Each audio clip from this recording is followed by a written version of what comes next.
madaxda waa muwaadiniin oo adikaaba madax ka dhigatay ehelkooda iyo qaraabadooda iyo ilmahooda iyo qoysaskooduna waa muwaadiniin aniga inaan madaxweyne noqday gabadha aan dhalay iyo wiilka aan dhalay iyo kan ila dhashay iyo kan abtiga u hay kan adeerka u hay xuquuqdii muwaadin kasta u lahay ayay leeyihiin ma gafayaan marka waxaan qabaa madaxdana waa horena waa u dhawaan ugu celinaya yaan laga jixin hebelaa qaraaba la iyo hebelaa kan la ya wajikaakinimo noocan weeye horta waa noocan xasan sheekh waa wajikaaki wajuxuux wajabir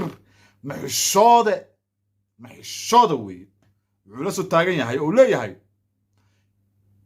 anigu haddaan madaxweyne ahay ilmahayga yaa kuwa aan dhalay iyo kuwa ila dhashay iyo xaasaskeedina iyo kulligoodba waa muwaadiniin xaqi muwaadinimo ayay leeyihiin inay muwaadiniin yihiin waa la ogyahay taa lama diidanaa laakiinse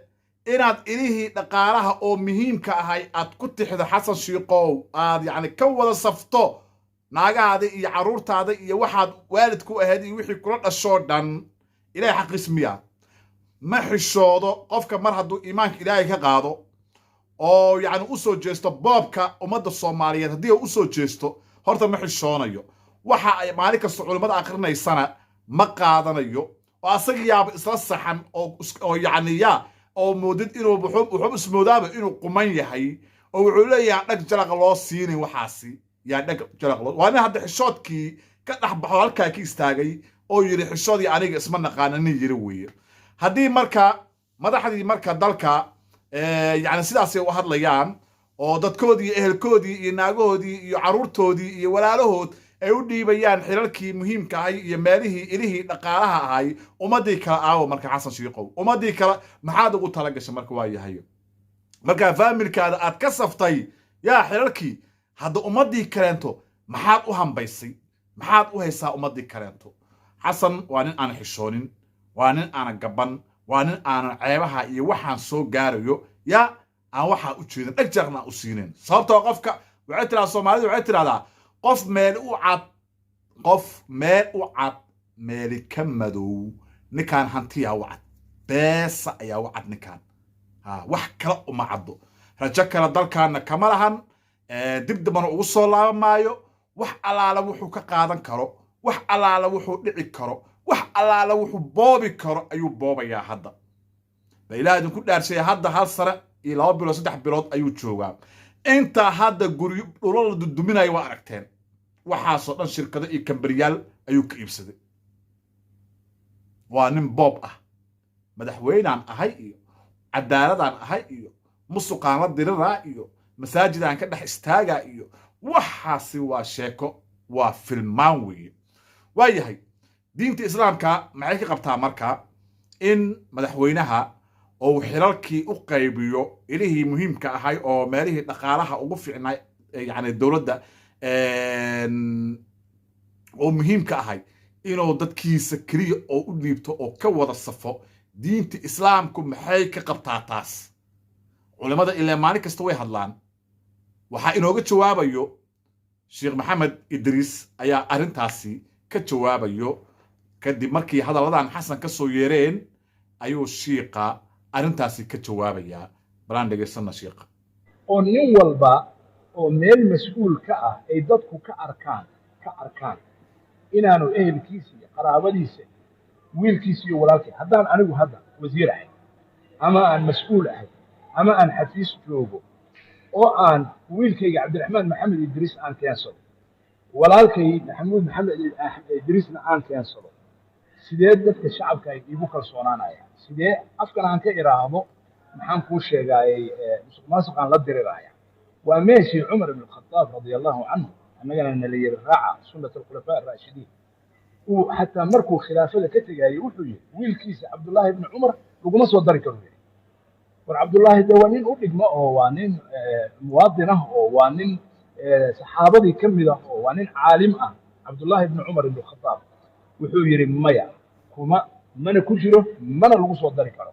qof reer al-khataab ahna lagumaba soo dari karo dowladda iyo magaceeda iyo wax ku jira muxuu fogeynayaa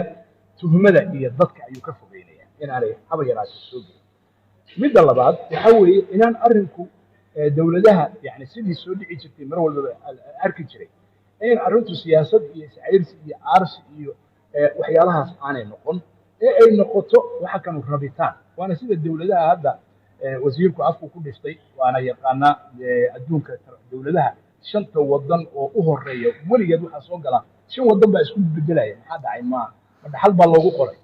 New Zealand iyo Finland iyo Singapore iyo Denmark iyo Norway iyo Sweden 6 wadan kama baxaan shanta u horeysa maxay tahay sabab meel aan Mareykan soo gelin oo Ingiriis soo gelin bay soo gelayaan sababtu waxay tahay waxa weeye arrinkan ayaa la aaminay waa la arkay waa la qiray waxa la arkay sharciye ka yaala oo adduunka oo dhan u qaray midda saddexaad waxa weeye waayahay markaa nin ay u muuqato in naagihiisa iyo carruurtiisa ee milyaneero ay noqdaan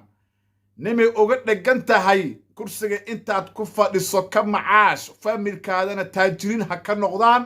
miyaa war maqlayo miyaa war yeelayo Soomaali way daaleysaa culimadana way daaleysaa ninkaani waxaas uma muuqdaan Xasan Sheikh waxa u muuqdo oo kaliya in familkiisa ay noqdaan milyaneero ama bilyaneero inay noqdaan ayaa u cad waa nin u soo tafaxaytay inuu wax boobo dadkiisa wax u leexiyo familkiisa ku kabciyo kursiga uu ku fadhiyo uga faa'iideysto inta uu kursigaasi fadhiyo marka xaqiiqatan waxaan leenahay Xasan Sheikh waa ninkaasi nin xishoonaya ma aha nin war qaadanaya ma aha nin war yeelaya ma aha qofka bini'aadamka horta wuxuu u bareeraa ama horta ka xishoonaya waa may anigu waxaan u bareeraa cidniga ma ursaay karto wax kastoo la yiraahdo dhagahan ka furaysanaya ba Xasan marka waa u bareeray inuu yacni teeramkan uu ka faa'iido kursigaas uu ku fadhiyo reerkiisii oo dhan ayuu xilal u qaybiyey dowladdii dhimad waxay noqotay qandaraas oo reer Xasan Sheikh ah ayay noqotay marka waxaan leenahay beerka caalamku goysay ummadda wax u hambeey ma xishoodaa tahay habaaraad qabtaa nin habaar ku dhacaa tahay haddana uun kolaytaba waxaan aad daldalaysid walaa waa ka dhimanaysaa wallaahi bilaahi tallaahi waad ka dhimanaysaa Xasan Sheikhow aakhirana uun kolaytaba su'aala kaa horreyso aakhirana su'aal ayaa kaa horreyso nin aqoon lah ayaa tahay wax bartay ayaa tahay diintu waa fahansan tahay waxaan yacni xaaraanta oo maalin kasta aad boobaysid oo dadkaadi ay boobayaan kolaytaba waa og tahay xagga diinta islaamka waxa ay ka qabto kolaytaba markaad dhimatidna adaa un lagu su'aalayaa ilaahu ha ay joojin meesha lagugu su'aalayo iyo meesha yaa lagugu imtixaamaya ilaahay ima joojiyo waraqyaalay dhammaan waa islaamaya assalaamu calaykum waraxmatullaahi wabarakaatu muuqaalka shaariya like intaba ku qabo